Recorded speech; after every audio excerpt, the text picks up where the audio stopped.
Guys, I'm going to show you how to do a lovely bit of soldering when you've got a vertical bit of pipe and you want to get that bit of solder under there without it all running down the pipe. I'm going to show you the little tricks that we use in the trade to stop that from happening. And then at the end of this video, I'm also going to show you some of the plumbing disasters that you have sent us in of people who didn't quite get the soldering memo when they were born. So don't go anywhere, let's learn how to do it together. So I've left this little bit a bit too short because I'm an idiot, but there you go.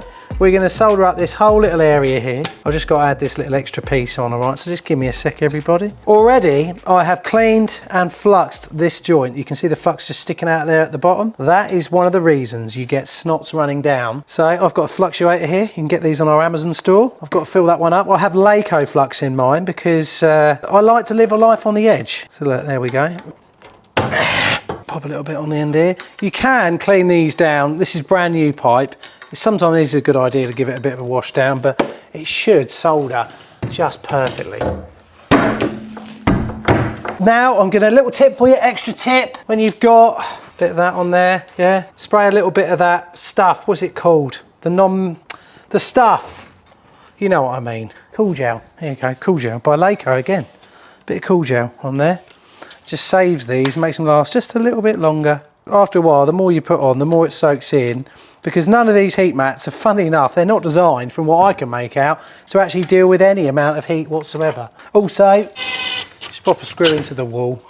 We'll find out why in a sec, don't go anywhere. So the reason you get snots going down is usually the fact that we've got excess flux along the bottom part of the joint, all right? And we don't want that. That's what we want to do, is get behind here first, before we do any soldering, and just get all that out. Look, you see it on there at the moment? That's excess flux. We don't want that, okay? We're gonna try to make this so we actually solder the joint up without having to add any solder to the bottom part of the joint. We're gonna try and run it down by convection from the top down to the bottom, and that should mean we don't get any snots. Just give everything else a little bit of a clean off before you do any of it. You're gonna be amazed by this, everybody. Oh, just hang in there. Here we go. So we don't want our flame to be mental. This is too much. We can turn it down. That's just right. Just a little tweak. And I'm using the Rothenberger Superfire 2 with some MAP gas on here at the moment. What I tend to do is try to start soldering up the bit that is away from this, so we can start to just nicely heat this whole area up now, because we're just working over to it. It's a beautiful, beautiful thing, it really is. And as you can see, I like to heat the bottom up first, then whip my flame round to the top, and we'll pop a little bit of the top in there, and look at that, that's run already. We're just gonna help that round a bit, and there we go, no snots on that one. Have a look under there, Max, beautiful. We're gonna do the same on here, we're just gonna heat that up, and we're gonna whip round to the top.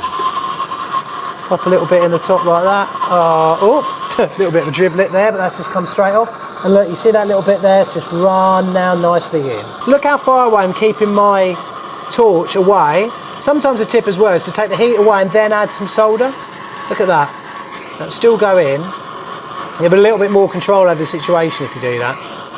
So we're just adding some in there, like that. And then I'll just pop round to the bottom and we'll just run that through from the top down to the bottom.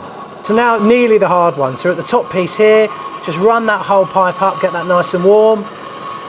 Take your heat up like that, and there we go, we're in on this top one here. Now a lot of you are gonna say, you're gonna be like, hold on, isn't all the solder gonna run out of this one into this one? No, it won't. So look, I'm just gonna pop my heat down here, and we're gonna make sure this is all nicely heated up.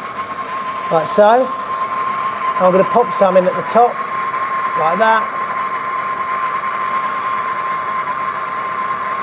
And we're just going to make that chase down to here.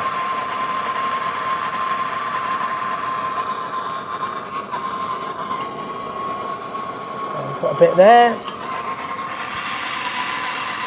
And we've got a little bit there.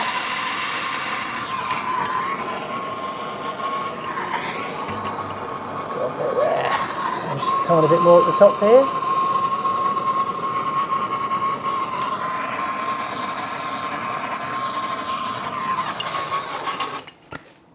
Done and dusted, but we're not finished when it comes to making the joint look beautiful.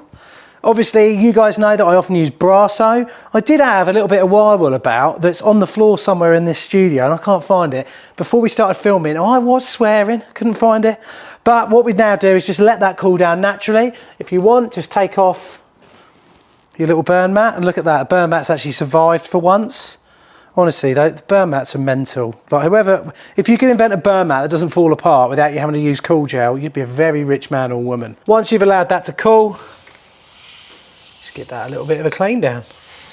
Gorgeous. Now what you'd now normally do is get your bit of Brasso on here or a little bit of wire wool, just give that a clean up and that'll be all right. Oh, why is it in there? It should be in me, oh well, it should be in my soldering bag. Give it a little clean down.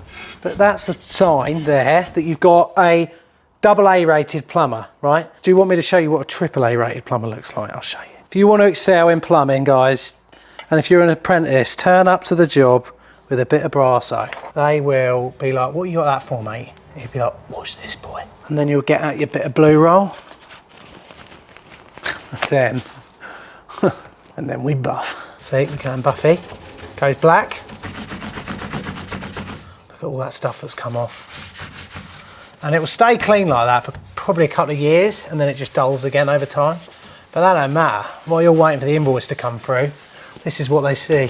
So there you go, guys. That's how you do a nice little bit of soldering without it running down the back and making sure that it's nice and watertight as well. Now, before you go, here's a few plumbing disasters of people who did soldering in a very, very bad way. Check these out. Soldering plumbing mistakes number 1 from 77 Plumbing. This is why you need to clean the fitting perfectly. Otherwise you will not get a proper solder going all the way around. 77 Plumbing found this and just pulled the fitting apart, but for some reason it had stayed like that and not leaked for all that time. Crazy. This from Acecast Redditch is a capillary fitting or a Yorkshire fitting that already has solder within it in that little ring just around the fitting that you can just see there. But these people have added loads more solder than was needed. Just look at it, it's absolutely dreadful. I don't actually know whether this leaked or not, but if that was my apprentice who'd done that work, I'll be telling them, right, we've got to cut that out and do it again. Workers Awakening found another joint that has had loads and loads and loads of solder put on it. But I must say, because it's going under a floor, sometimes you do want to put a little bit more in than normal. But in this case, this is just excessive. It's going to cost a fortune in solder. Stop doing it. It doesn't help and doesn't do anything. Reese Johnson 97 sent us through this one. Someone has put extra solder in a capillary fitting and it still leaked, as you can see what they said there. Hope you're all understanding what a capillary fitting is now. Reynolds Plumbing and Heating sent us through one here that's had that same problem that I was trying to show you to avoid earlier on, how to get snots on horizontal pipe. It's just not looking great. And James Conner Limited sent us through a fitting that's had seriously loads of solder slung on it. Thanks for watching this plumberparts.co.uk video. I hope you've learned a little bit there about how to not get snots on your pipe when you're doing soldering. Remember, you can hit the thanks button. Just get me £1 or something. I need all the money I can get. And also hit the subscribe and all the rest of it. There's another video here for you to watch about how not to make mistakes on compression fittings. I hope you enjoy, guys, and I'll see you in the next video. Hold your head.